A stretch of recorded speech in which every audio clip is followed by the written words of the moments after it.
July 11, 1882. Dawn breaks over Alexandria's Mediterranean harbor, revealing a terrifying sight. 8 British warships loom on the horizon, iron behemoths including the legendary HMS Inflexible and HMS Monarch, their gun turrets bristling with massive rifled cannons capable of hurling ton-weight explosive shells across miles of water. This was the Royal Navy, the world's most formidable naval force, at the peak of its technological supremacy. These weapons weren't aimed at enemy warships or distant military installations. They pointed directly at Alexandria itself, an ancient cosmopolitan city, a center of civilization since Alexander the Great's time, now filled with terrified civilians. Families clutched children, merchants frantically shuttered shops. The wealthy fled inland in desperate caravans. The poor huddled in modest homes, praying for mercy they knew wouldn't come. Alexandria's residents understood something profound and horrifying. They faced destruction not for acts of war, territorial disputes, or religious conflict. They were about to be shelled into submission because their government had failed to repay foreign loans. Their homes would burn, their families would die, all to satisfy European bankers thousands of miles away who had never set foot in Egypt. To understand how Britain, self-proclaimed champion of civilization and justice, arrived at this moment, reducing a historic city to rubble for debt collection, we must journey back 2 decades to examine the ambitious dream that destroyed Egypt's independence. Ismail's magnificent delusion, Khedive Ismail Pasha, ascended Egypt's throne in 1863 at age 33, consumed by singular ambition. Egypt existed in political limbo. Technically, an Ottoman province governed by a Khedive owing allegiance to Constantinople's sultan, but practically semi-autonomous under the dynasty Muhammad Ali Pasha had established decades earlier. Ismail had been educated in Paris, where he'd witnessed Napoleon III's Second Empire glory firsthand. Baron Haussmann's grand boulevards, magnificent opera houses, industrial exhibitions, gaslit streets, modern sanitation, railway cathedrals, telegraph systems transmitting messages across continents in minutes. Returning to Cairo's medieval quarters with unpaved streets barely wide enough for 2 donkeys, villages of mud brick houses, and agricultural methods unchanged since pharaonic times, Ismail felt profound shame and steely determination. Gazing across the Mediterranean at Manchester's industrial chimneys, London's gleaming ironclad warships, and financial houses moving millions with mere pen strokes, he made a fateful decision. Egypt would not remain a backward agricultural territory on the Ottoman periphery. It would become a modern, civilized nation, a European equal. His famous declaration captured this vision. "My country is no longer in Africa. We are now part of Europe." It was profound aspiration, but dangerous delusion. Ismail genuinely believed that by rapidly adopting European technology, architecture, customs, and crucially, by borrowing enormous sums through European loans, he could transform Egypt virtually overnight from ancient civilization to modern industrial power. He sought compressing 3 centuries of European development, Renaissance, Enlightenment, Industrial Revolution, into one feverish decade of government-directed spending. His goal: remake Cairo as the Paris of the Nile and Alexandria as the London of the Mediterranean. For a brief, intoxicating period, it seemed possible. The cotton windfall history dealt Ismail an apparently fortunate card: the American Civil War. When Union Navy blockades strangled Confederate ports in 1861, global cotton supply, the lifeblood of British and French textile industries, vanished overnight. The American South had supplied 80% of world cotton exports. Now that supply disappeared. Cotton prices skyrocketed. The commodity became white gold, sometimes worth more per pound than precious metals. Textile mill owners in Lancashire and Lyon desperately sought alternative supplies to prevent factory closures and mass unemployment. Egypt, blessed with fertile Nile Delta soil, year-round sunshine, and prized long-staple cotton, was perfectly positioned to fill this void. Egyptian farmers converted fields almost entirely from food crops to cotton. Exports exploded beyond projections. Gold poured into Egypt's treasury in seemingly endless quantities.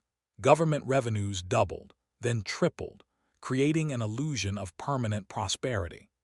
Cairo and Alexandria filled with newly wealthy Egyptians wearing European fashions, constructing European-style villas, purchasing expensive imported furniture, sending children to European schools.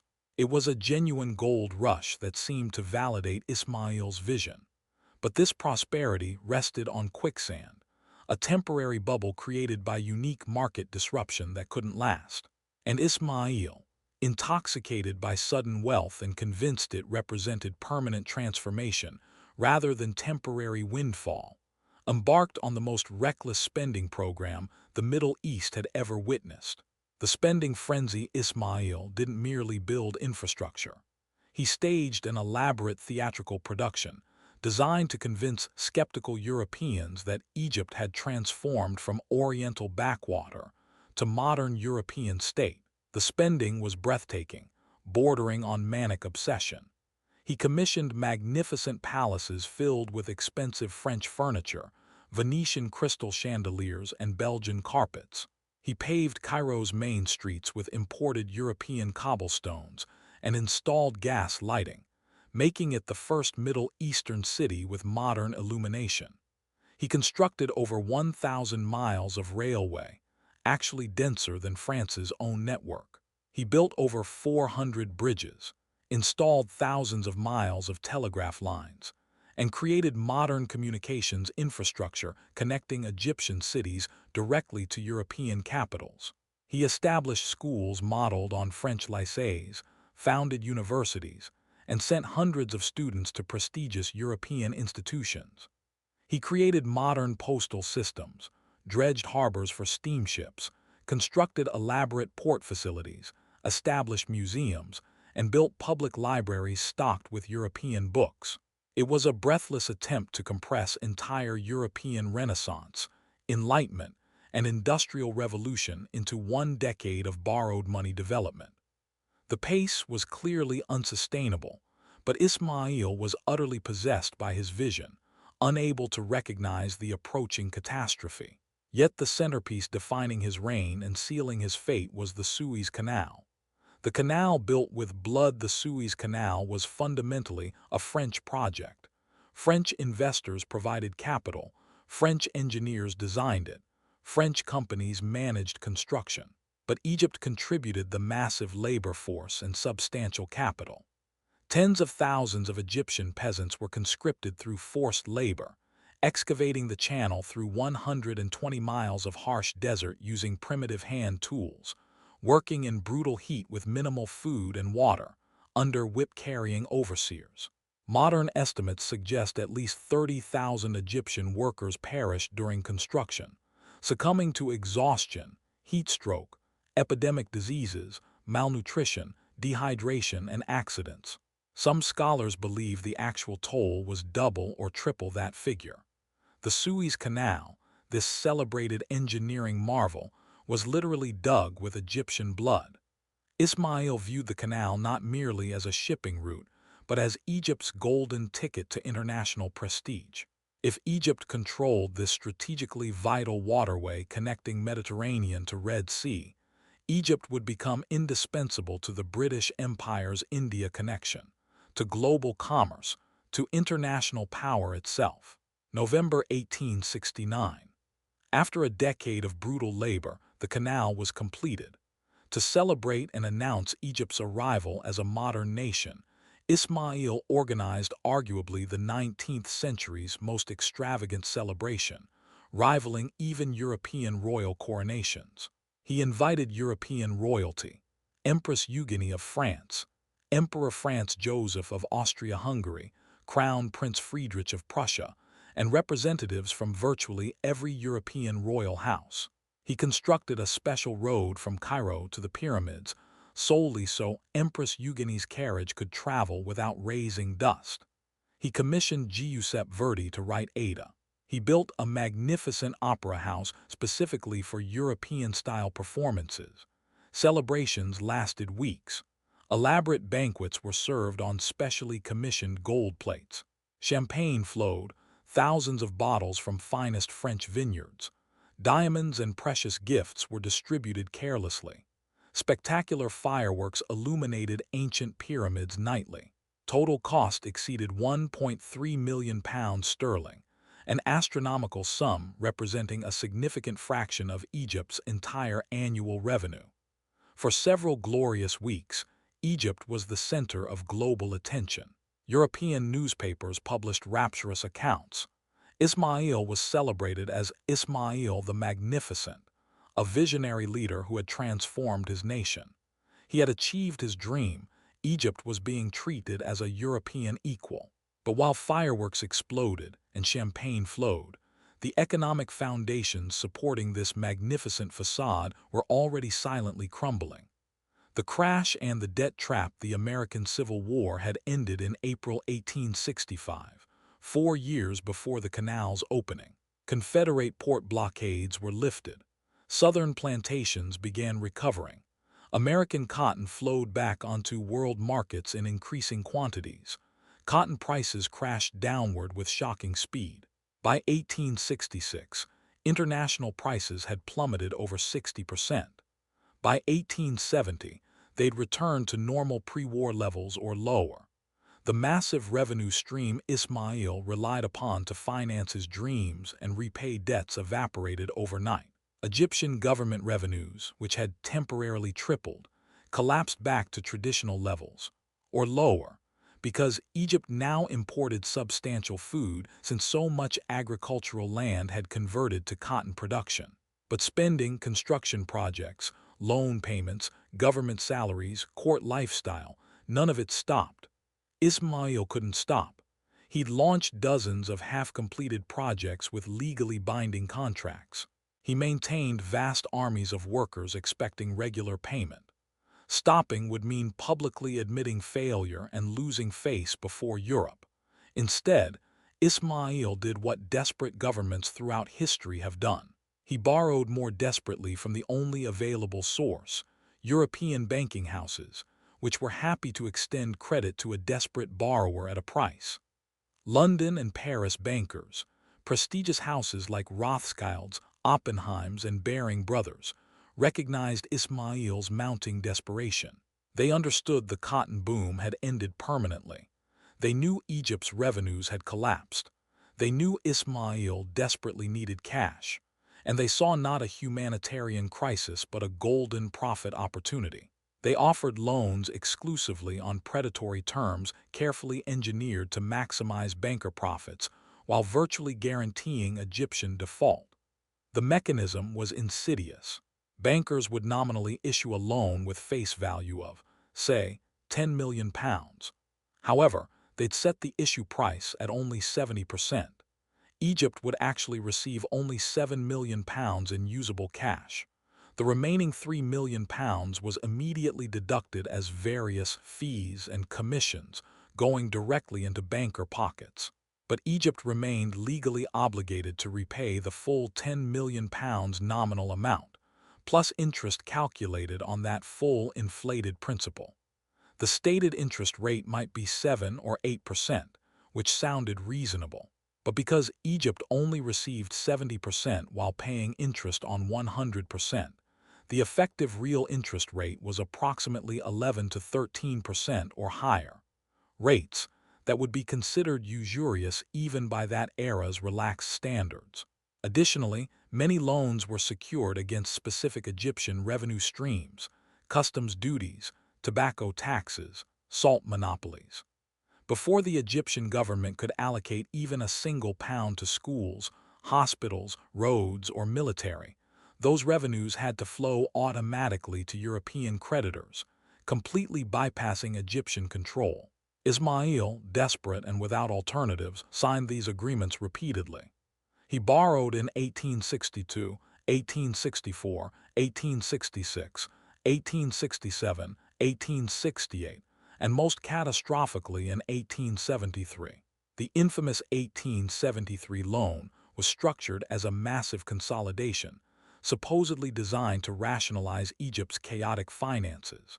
But the actual terms were so usurious that Egypt received only a small fraction of nominal value, while total debt burden nearly doubled in a single transaction. The death spiral by mid-1870s, Egypt's financial situation had become mathematically impossible to resolve through normal means. The numbers simply no longer added up. Egypt had entered a classic sovereign debt death spiral with no escape, without either default or foreign intervention. Egyptian national debt had exploded from approximately £3 million when Ismail assumed the throne in 1863 to nearly £100 million by 1876, over 3,000% increase in 13 years.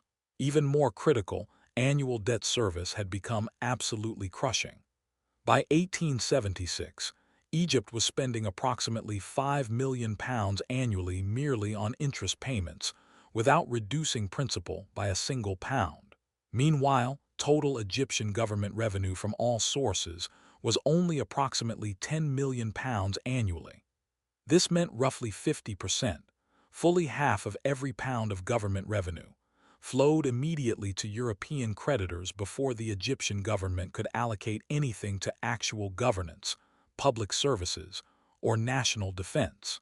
It's comparable to half of all federal tax revenue in a contemporary nation going immediately to foreign creditors simply to service debt interest, leaving only half to fund absolutely everything else: military, police, schools, hospitals, infrastructure, all government salaries. Such systems become economically and politically unsustainable almost immediately. European bankers, holding legally enforceable bonds, were no longer merely lenders. They had effectively become the true masters of the Egyptian economy, possessing more real power over Egypt's finances than the Khedive himself. They pressured Ismail relentlessly to raise taxes, to extract more from an already impoverished population, simply to maintain interest payments to London and Paris. Ismail, desperate to avoid immediate default and probable loss of his throne, ordered tax collectors to extract more from the fellahin, Egyptian peasants comprising 90% of the population already living at subsistence levels. Tax collectors descended on villages armed with the kurbash, a vicious whip made from dried hippopotamus hide that could flay skin from bone, systematically beating farmers unable to pay until they surrendered last hoarded coins, sold desperately needed livestock, and handed over precious seed grain needed for next planting, condemning themselves to future hunger. Egypt was being systematically drained solely to pay quarterly interest coupons to bondholders sitting comfortably in London and Paris, wealthy investors who had never seen Egypt, who knew nothing of Egyptian poverty, who had risked nothing but easily affordable capital, but who now held ironclad legal claims on the labor of millions of suffering Egyptian farmers. Ismail was trapped in a classic debt spiral, desperately borrowing new money at even higher rates merely to pay interest on existing loans, a textbook Ponzi scheme at the national level. Each new loan worsened the situation, increased total debt, and made eventual catastrophic default more mathematically inevitable. But stopping meant immediate bankruptcy, international humiliation, probable abdication, and likely European military intervention. Selling the family silver November 1875. A massive debt payment was due in December, several million pounds sterling. The Egyptian treasury was completely empty. European bankers, finally recognizing they'd pushed Egypt to the absolute limit, flatly refused additional credit on any terms. Ismail desperately searched for anything valuable he could quickly liquidate. He realized he possessed exactly one genuinely valuable asset: his Suez Canal Company shares.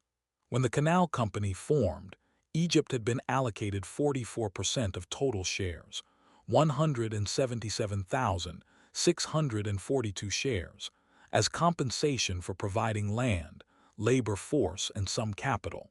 These shares paid regular quarterly dividends, and gave Egypt significant voice in company management. They represented the family silver, a valuable income-producing asset representing Egypt's permanent stake in its own strategically vital waterway. Ismail desperately didn't want selling these irreplaceable shares. He understood their strategic value perfectly, but he had absolutely no choice. The stark alternative was immediate catastrophic default that would certainly trigger European military intervention and his own forced removal. He quietly, through trusted intermediaries, let French officials know he would sell his entire Suez Canal shareholding for £4 million cash, delivered immediately, no conditions. The French government was absolutely thrilled. If France acquired Ismail's 44% stake, combined with the 52% already held by French private investors, France would control essentially the entire canal outright. It would be a geopolitical coup of the first magnitude. French officials began enthusiastically drafting purchase contracts and arranging financing, moving with appropriate diplomatic deliberation. But valuable financial information rarely remained secret. There was a leak. Disraelis Mastrostroke, Frederick Greenwood, editor of the influential Pall Mall Gazette, overheard an intriguing rumor at a fashionable London dinner party. Some guest mentioned the Khedive was selling his Suez Canal shares to France. Greenwood immediately grasped the enormous strategic implications. He rushed to the Foreign Office and urgently informed Lord Derby, who was initially skeptical but agreed to investigate. When information was confirmed through diplomatic channels, Derby immediately notified Prime Minister Benjamin Disraeli. Disraeli, 70 years old and at the peak of his political power, instantly recognized the extraordinary strategic opportunity. The Suez Canal represented the jugular vein of the British Empire, the vital maritime artery connecting Britain to India, the crown jewel. If he could purchase Ismail's shares before France completed their transaction, Britain would effectively control the canal for generations. But there was a seemingly insurmountable obstacle. The Khedive needed cash within 48-72 hours maximum, or would accept the French offer. £4 million in 1875 represented a truly colossal sum. Parliament was in recess with members scattered across the country.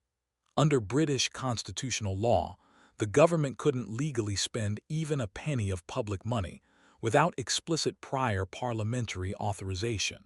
Waiting for Parliament to be recalled, conduct debates, and vote would require weeks. The opportunity would vanish, and France would secure the canal. Disraeli made an audacious, constitutionally questionable, but ultimately brilliant decision. He would bypass Parliament and secure funds from a private source, gambling that Parliament would retroactively ratify the transaction once presented with the fait accompli of Britain controlling the Suez Canal.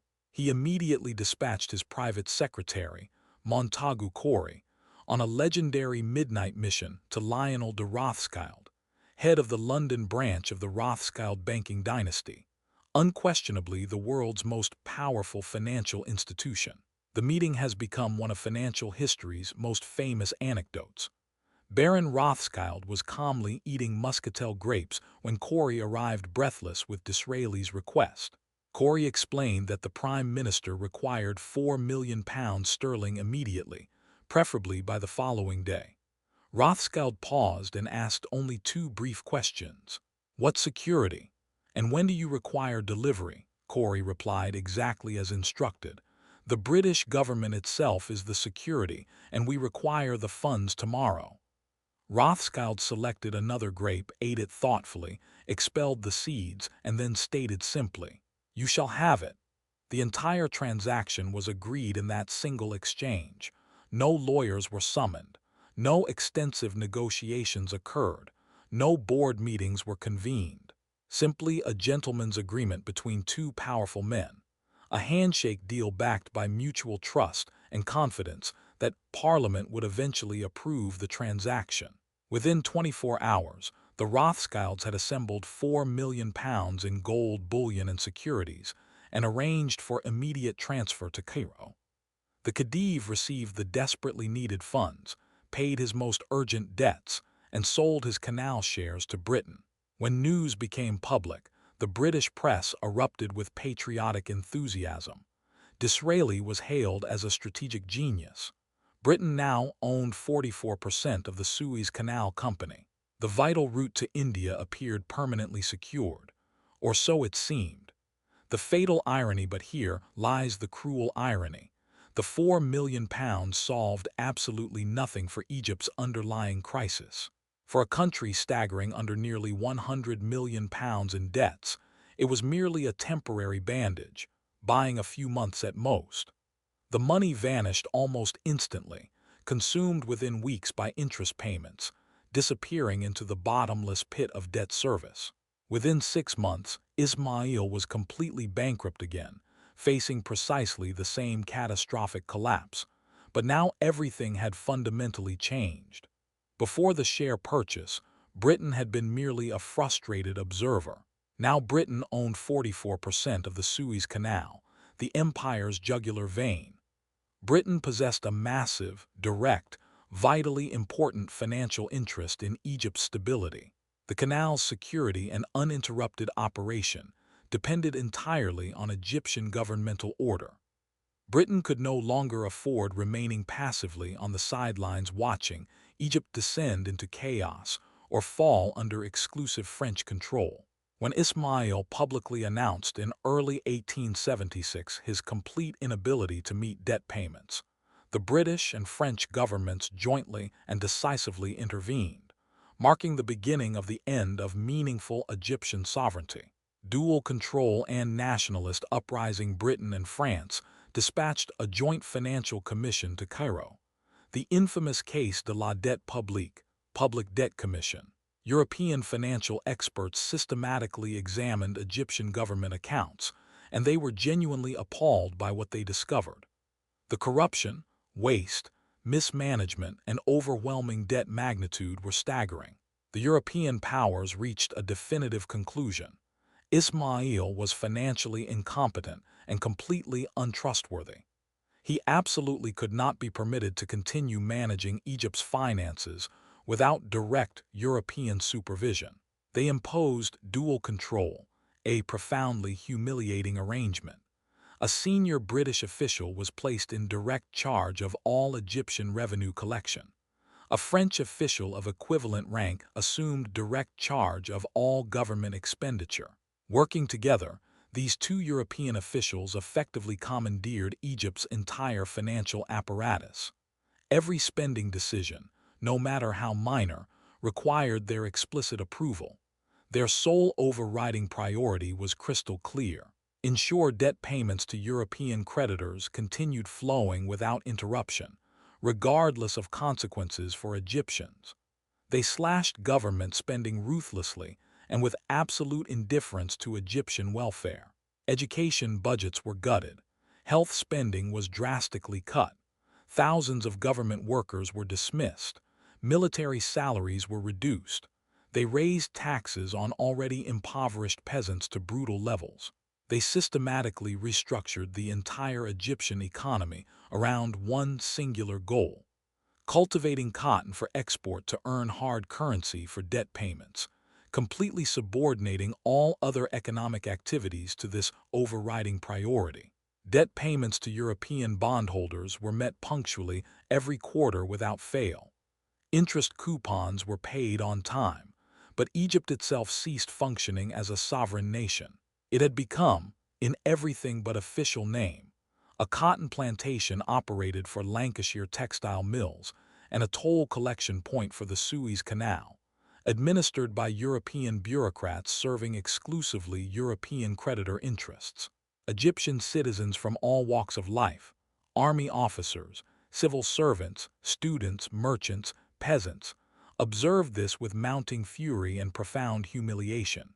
A powerful nationalist movement coalesced around Colonel Ahmed Urabi, an Egyptian army officer from humble peasant origins who had risen through military ranks through competence and natural leadership.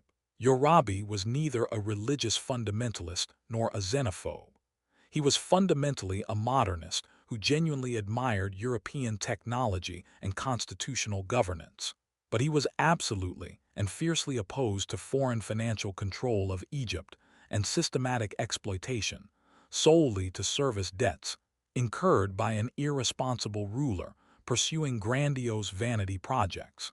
His message was elegantly simple and politically electrifying. Misr lil Misrayin, Egypt for the Egyptians. He publicly demanded immediate end to the humiliating dual control system, dismissal of all European financial controllers, and granting real authority to Egyptian parliament to control the national budget democratically. The nationalist movement spread through Egyptian society like wildfire. For the first time in decades, Egyptians from vastly different social classes found themselves united around a single common cause: controlling their own country's destiny. In 1879, the European powers decided Ismail had become more trouble than he was worth. They simply removed him. They applied heavy diplomatic pressure on the Ottoman Sultan to issue an official decree deposing him. A terse telegram arrived at Abdin Palace. Khedive Ismail. He'd been fired by telegram. Ismail hurriedly packed his treasure onto his royal yacht and sailed into permanent bitter exile in Italy. His son Tufik was installed as the new Khedive. Tufik was weak, pliable, thoroughly intimidated, and perfectly willing to sign absolutely anything Britain and France placed before him. He was, from the European perspective, the ideal puppet ruler. But while the Khedive proved submissive, the Egyptian people emphatically were not. The Yoruba nationalist movement exploded in strength. By 1881–1882, Yoruba had effectively taken control of the government despite Tufik's nominal authority. He forced the terrified Khedive to appoint him Minister of War, giving him military command. He dominated the cabinet. He prepared to convene a constitutional assembly that would establish genuine parliamentary budget control. This represented a direct, existential threat to the entire European debt collection apparatus. If Egyptian parliament gained real budget control, they would almost certainly decide to allocate revenues to feeding hungry Egyptians, educating Egyptian children, paying Egyptian soldiers, and building Egyptian infrastructure instead of sending millions annually to European bondholders. Gunboat diplomacy gone wrong to the British government, now led by Liberal Prime Minister William Ewart Gladstone, who had spent much of his career publicly criticizing aggressive imperial adventures. The Yoruba movement appeared to represent dangerous, anarchy-threatening canal security.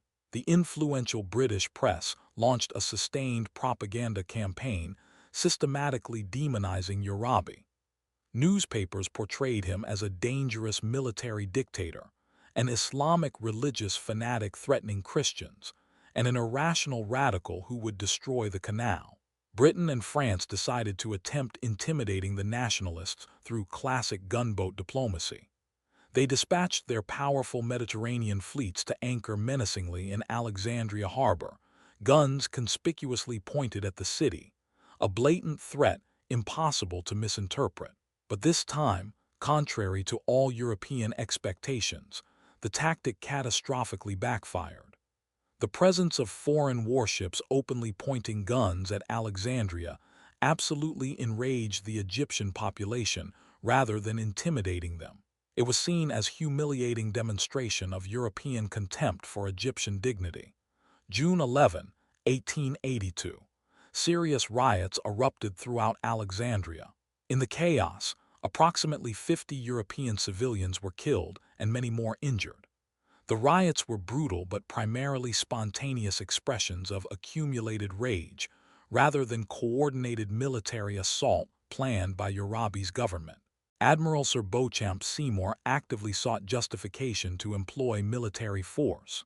He claimed, based on limited and questionable evidence, that Egyptian forces were strengthening coastal fortifications and preparing to fire on his warships.